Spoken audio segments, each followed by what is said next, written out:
Albert, an innocent man in his late 60s, was walking up a walkway up a hill, admiring and enjoying the lovely spring day in Bellingham.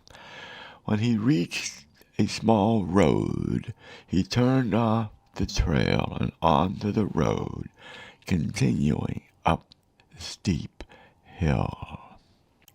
As Albert went up the hill, he saw that special high-security, super-secret building at the very top. The building was surrounded by a high chain-link fence topped with concertina wire. Albert knew some very secret government projects were being done inside that building. Suddenly, the roar of a very high-performance sports car sounded behind Albert. He spun around and saw a very high-end, very expensive sports car zooming up the hill towards him. He stepped aside as the car zoomed past him, screeched to a stop, and then turned into the driveway of the building. Suddenly, Albert felt a slight chill. Then, not realizing his strength, he sprinted up the hill after the car. Albert knew who the man in the car was. He met him several times at a computer group in downtown Bellingham. Albert knew this person was a real alpha male, very much into himself, and treats himself as he is the god of Bellingham. Practically nobody else in the computer group liked him at all. Albert feared him. Despite these fears, Albert knew instinctively that he was on a mission. Albert stopped running as soon as he was facing the driveway of the building in which the car was stopped, its driver waiting for the guard to unlock and open the gate. The guard, another older man that Albert knew from a small gay men's group in town, came out, checked the driver's identification, and proceeded to walk to the side to press a button to open the gate. Albert knew that the guard hated this guy as well. Suddenly, with no warning, the guard jumped aside off the driveway and into the building. With no warning at all, Albert felt another sudden chill. Then a special laser beam that was concealed behind Albert's eyes and integrated with Albert's brain and controlled by a very special control room up in the cosmos. The control room, which was located down the hallway from the bedchambers of the angels, started to direct Albert's brain. Albert tensed as a high-power laser beam shot out of his eyes and into the back of the Maserati sports car.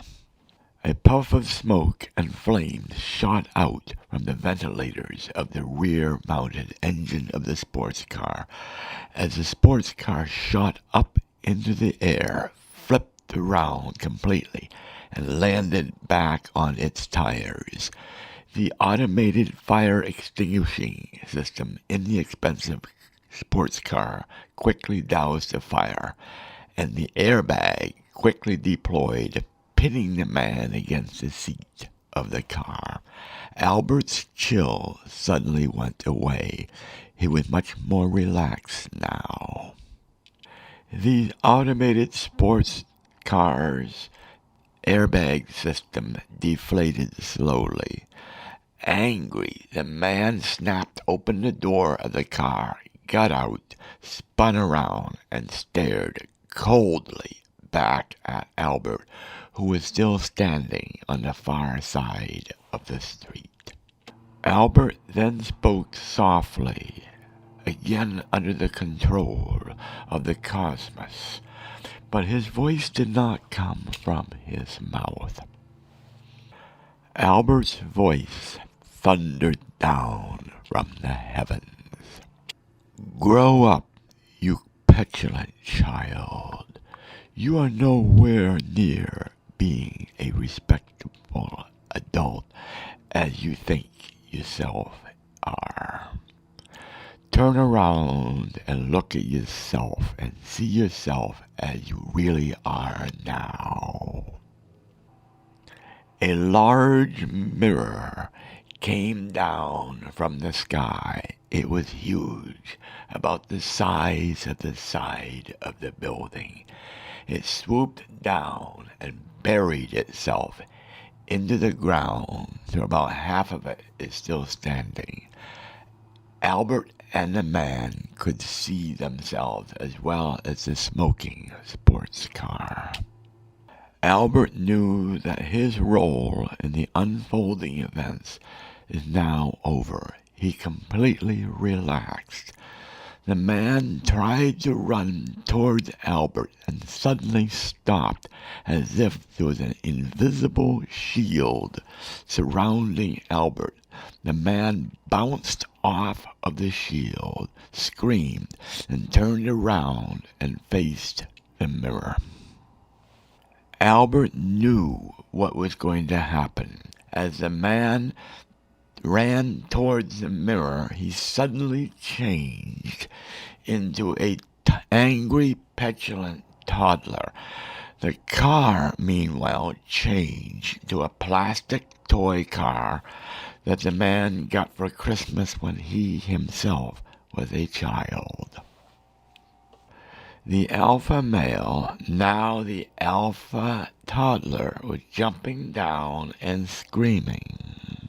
Meanwhile, Robin, a quiet elderly woman whom Albert knew from the choir in which both Albert and Robin sang, gently pushed a baby carriage up the street until she reached Albert, nodded at Albert, and then turned to face the driveway of the building.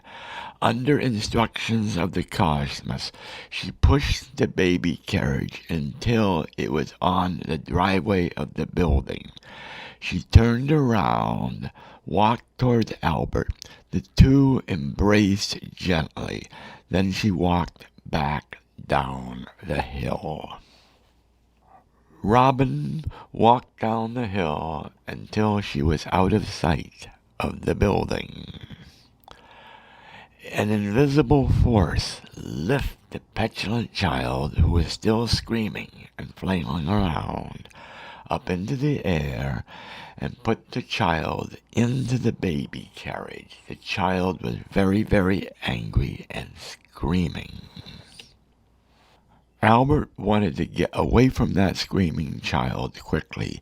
He turned and walked down the hill rapidly until he caught up with Robin. Robin heard him walking and waited, and the two of them met. They put their arms around each other and continued to walk down the hill. Unbeknownst to them, another alpha male left the building and ignored the screaming child, reached the street, and looked down the hill. He saw Albert and Robin just disappearing around the corner and proceeded to follow them. As Albert and Robin, with that second alpha male following them from a distance, reached downtown Bellingham, Albert noticed storm clouds gathering beyond the hill from which they just walked. I guess a storm is coming, thought Albert. Albert and Robin proceeded through downtown to the waterfront toward the brand new park called Waypoint Park. As Albert and Robin entered Waypoint Park, Robin gently squeezed Albert's hand and nodded her head to the left. Albert followed Robin's eyes. The clouds over the hill from which they have left darkened considerably, and he noticed small flashes of lightning in those clouds near that special high security building. Albert thought. The children using the swing set in the park suddenly stopped swinging and fled very fast. When Albert and Robin reached the swing set, Robin squeezed Albert's wrist and they stopped suddenly. Robin hissed softly into Albert's ear, "We have been followed, and the building is watching us. We will need to walk apart. When we're each 50 feet away, we need to face each other, and we need to look directly into each other's eyes and await orders." The second alpha male approached the swing set, undecided whether or not to go after Robin or Albert first. Suddenly, an invisible force lifted the alpha male up into the air, moved him towards the swing set, and sent him gently down on one of the swings. He tried to get up to get out of the swing, but he could not. A force held him to the swing. The swing started to swing back and forth. Albert and Robin continued to look into each other's eyes as if order was given. Suddenly, they exerted a force that split the swing set right at the swing that the man was swinging in. As the swing set split apart, the swing acted like a slingshot, flinging the man into the air very fast. The slingshot exerted enough force to propel the man into the air over the park, and he landed into the water of the bay.